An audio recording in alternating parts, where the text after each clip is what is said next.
दोस्तों मालिक पैदा नहीं हुए तो क्या हुआ, बन तो सकते हैं। जी हाँ, मैंने फाइनली देख ली है राजकुमार राव की गैंगस्टर सागा फिल्म मालिक। और आज मैं आपको बताऊंगा कि क्यों मैं कह रहा था पहले भी कि ये वाला राजकुमार चाहिए था। बहुत समय से हमने देख लिया राजकुमार को, वो कॉमेडी और चॉकलेटी बॉय जॉनरा में, बट जो अभी वाला राजकुमार है, जो ये वाले राजकुमार मालिक वाले राजकुमार हैं, यही हम बहुत टाइम से चाह रहे थे कि इस तरह का कुछ राजकुमार लेके आए, क्योंकि फ़नी वाला साइड उनका हमने देख लिया, सीरियस वाला साइड देख लिया, लेकिन जो गैंगस्टर और एक्शन वाला जॉनरा था ये थोड़ा सा पेंडिंग था। तो मालिक से उन्होंने ये सबको करके दिखा दिया और बता दिया कि क्यों वो वर्सेटाइल कलाकार है और क्यों उन्हें बोलते हैं सिनेमा का मालिक। तो आइए आज इस वीडियो में आपको बताऊंगा कि 5 ऐसी वजहें जिसकी वजह से आपको ये फिल्म जो है वो थिएटर्स में जाके देखनी चाहिए। तो 5 इस फिल्म की ऐसी खास बातें बताऊंगा, तो वीडियो को लास्ट तक देखिएगा। नमस्कार दोस्तों, मेरा नाम है अंकित चंदेल, आप देख रहे हैं इंडियन न्यूज़ का डिजिटल प्लेटफॉर्म। सबसे पहली चीज़ तो है भैया राजकुमार राव और उनका ये पहली बार जो डेब्यू किया है, जो जॉनरा एक्सप्लोर किया है गैंगस्टर सागा, ये आपको बड़ा ही कमाल का जॉनरा उनका दिखने को मिलने वाला है। और दूसरी अगर मैं बात बताऊं कि राजकुमार राव परफेक्टली इस चीज़ को निभा रहे हैं, उनकी एक्टिंग में कहीं भी ऐसा नहीं दिख रहा कि वो पहली बार इस तरह का कुछ काम कर रहे हैं। हालांकि हमने पाना टीपुर, गैंग्स ऑफ वासेपुर, उससे पहले छोटे छोटे मिनिमल रोल्स में उनको देखा है थोड़ा बहुत एक्शन करते हुए, लेकिन ये फुल फ्लैश्ड जो एक्शन का पैकेज है ना बॉस, सल्यूट है। और बहुत ही मजे हुए कलाकार तो हैं ही राजकुमार, लेकिन जिस भी किरदार को करते हैं उसके स्किन में उतर जाते हैं। तो मालिक में भी आपको इस तरह का उनका किरदार देखने को मिलेगा। थिएटर्स से उठ नहीं पाओगे जब तक पूरी मूवी नहीं देख लो। सेकंड सबसे अच्छी चीज़ अगर इसकी बताऊं तो वो है इस फिल्म का जो एक गैंगस्टर वाइब्स दिखाई हैं, जो एक रेट्रो सिनेमा दिखाया है 70s और 80s का जो गैंगस्टर वाइब्स थी वो कहीं ना कहीं हमें देखने को मिल रही है। चाहे वो स्मोकी लेन्स हों और वही कारखानों में एक्शन, पूरा वहाँ घाटी में जाके छुपना, स्पॉइलर नहीं दूंगा, लेकिन उसी तरह का एक गैंगस्टर वाइब जो है, जो ओल्ड हमने देखा था शोले के टाइम पे आती थी, पान सिंह तोमर के टाइम पे आई थी, तो इस तरह की जो डॉन के टाइम, जो इस तरह की जो गैंगस्टर विंटेज जो सिनेमा है वो दोबारा से रिफर्बिश किया है पुलकित जी ने। तो ये एक सेकंड सबसे बड़ी चीज़ है आप जो एक्सप्लोर कर सकते हो, जो आपको इस फिल्म में देखने को मिलने वाला है। गाड़ियों से लेके एक्शन से लेके शूटिंग से लेके हर चीज़ विंटेज वाइब्स आपको देने वाली है। तीसरा सबसे बड़ा रीज़न है इस फिल्म की सपोर्टिंग कास्ट और म्यूज़िक। जी हाँ, सपोर्टिंग कास्ट, मानुषी चिल्लर बहुत ही अच्छा उन्होंने अपना स्क्रीन प्रेजेंस दिखाया है। जितना भी उनको स्क्रीन टाइम मिला बहुत ही परफेक्ट था, इमोशंस बहुत ही अच्छी तरह से वो झलका रही थी। और पिछले कुछ टाइम से जो उन्होंने कुछ फिल्में अच्छा उनका रिस्पॉन्स नहीं आया, बट मालिक में उनका काम बहुत ही अच्छा था। तो मालिक के साथ अगर मालकिन भी बराबर की हो तो फिल्म मालिक जैसी बनती है, और वो आपको देखने को भी मिलेगा सिनेमा घरों में। अगर अभी तक आपने फिल्म नहीं देखी, लेकिन जिन्होंने देखी है वो रिलेट कर पाएंगे। तो मानुषी का बड़ा ही प्यारा सा किरदार है, और उनके कहीं ना कहीं उन्हीं से इस कहानी का ट्विस्ट या प्लॉट भी जुड़ा हुआ है। वही एक टर्निंग पॉइंट है, वो क्या आप फिल्म में जाके देखिएगा।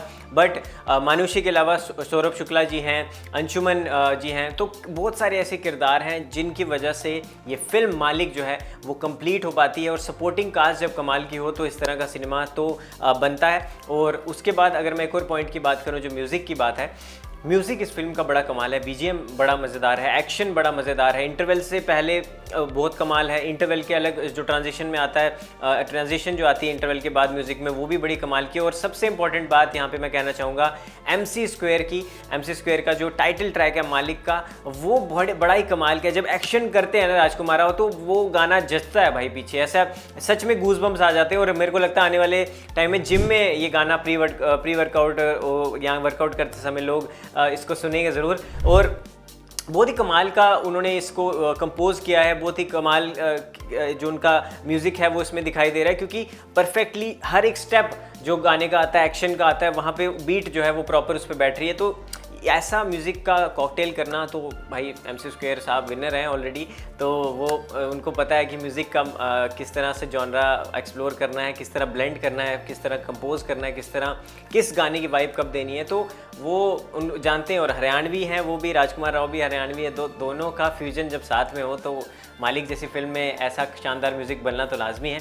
अगर मैं अगली चीज़ की बात करूं, जो अगला पॉइंट है, एक सबसे इंपॉर्टेंट बात कि आपको क्यों ये फिल्म देखनी चाहिए, जो चौथी इंपॉर्टेंट बात है वो है इस फिल्म की डायरेक्शन और स्टोरी टेलिंग। जी हाँ, पुलकित जी पहली बार अपना डायरेक्टोरियल थिएटर डेब्यू इस फिल्म से कर रहे हैं, और ये जो कमाल का डेब्यू है बहुत ही इसमें मज़ा आ रहा है। क्योंकि मैंने जितना देखा फर्स्ट टाइम के हिसाब से, अगर उन्होंने इस तरह की फिल्म डायरेक्ट की है तो सर हैट्स ऑफ। और जो पुलकित सर का जो मैजिक है ना वो सच में दिखा है, क्योंकि कलाकार तो आपको स्क्रीन पे दिख जाता है लेकिन उसके पीछे की जो कहानी होती है वो एक मैजिशियन जो होता है वो कैमरे के पीछे खड़ा होता है, वो वहाँ से कहानी को बदल देता है। तो कहीं ना कहीं पुलकित जी ने अपनी जो जॉब है परफेक्टली वो की है। जो उनको रोल मिला था कि भैया मालिक को मालिक कैसे बनाना है वो उन्होंने करके दिखाया। कमाल की स्टोरी टेलिंग है।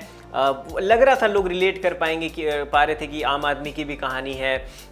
जो हमने 60-70s की गैंगस्टर वाइब्स की बात करें, उस समय जो पॉलिटिकल जो कंट्रोवर्सी चलती थी, पॉलिटिकल ड्रामा जब वहाँ चलता था, तो ये सब दिखाना आज के इतने एडवांस सिनेमा में तो मुझे लगता है कि कहीं ना कहीं उसके लिए तो भाई दम चाहिए। और राजकुमार राव के साथ पहली बार वो भी एक्शन कर रहे थे, तो आप सोच सकते हैं कितनी बड़ी जिम्मेदारी है, क्योंकि आपको पता है कि दिग्गज अगर कोई है, अगर कोई मंजा हुआ कलाकार है, उसको किस तरह इस सांचे में ढालना है, वो पुलकित जी ने कमाल का वहाँ पे करके दिखाया। और उनका भी डेब्यू है तो राजकुमार राव का भी एज एन एक्शन डेब्यू है, तो दोनों का बड़ा ही कमाल का एक कह सकते हैं जुगलबंदी इसमें दिखी है। तो पुलकित जी बहुत ही अच्छा काम हमें आपका लगा है, और मेरे को पर्सनली क्योंकि फर्स्ट टाइमर के हिसाब से तो बहुत अच्छा काम था जो मैं अभी तक बोल सकता हूँ।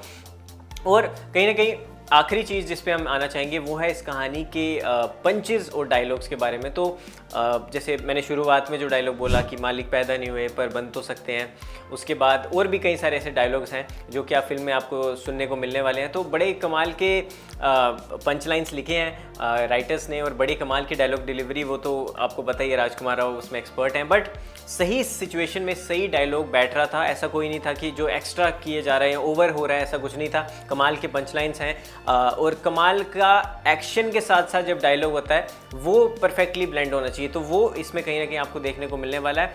और अब तक का राजकुमार का अगर मैं बाकी काम देखूं तो ये काम सबसे हटके और सबसे अलग है, इसलिए लोगों को पसंद आएगा ज़रूर। और जाते जाते अगर मैं इसकी रेटिंग की बात करूं तो कहीं ना कहीं वैसे तो मैं अपने हिसाब से कह सकता हूं कि 5 में से 3.5 मैं इस फिल्म को देना चाहूँगा। बट आप अभी तक फिल्में देखी तो ये 5 बातें आप ज़रूर जहन में रखना अगर देखने जा रहे हैं, तो ये 5 चीज़ें मैं आपको बता दी हैं। बट ओवरऑल बहुत ही कमाल की फिल्म है। राजकुमार राव अगर आप इस वीडियो को देख पाएंगे तो सैल्यूट है आपको, और आपको पता है कि आपके आर्टवर्क का लोग कितना दीवाने हैं, आपके आर्टवर्क के, आपको कितना ज़्यादा प्यार करते हैं। लेकिन यही वाला राजकुमार चाहिए था और वो आपने ला दिया। और वो जो आपके एक्शन वेट कर रहे थे एक्शन देखने के लिए जो फैंस इंक्लूडिंग मी, तो हमारे लिए बहुत ही अच्छा ये खबर हो गई। और अगर मैं बॉक्स ऑफिस की भी बात करूं तो 4 करोड़ के आसपास का डे 1 बॉक्स ऑफिस कलेक्शन हो गया है। मूवी का बजट है 54 करोड़ के आसपास, तो कुछ ही दिनों में अपना बजट तो कवर कर ही देगी और बता देगी कि बॉक्स ऑफिस का मालिक कौन है। तो फिलहाल इस वीडियो में दोस्तों इतना ही। आपको ज़रूर मज़ा आया होगा, और अगर मज़ा आया है तो वीडियो को लाइक करें, शेयर करें, और आपने अभी तक मालिक फिल्म देखी या नहीं देखी कमेंट सेक्शन में ज़रूर बताएं। धन्यवाद।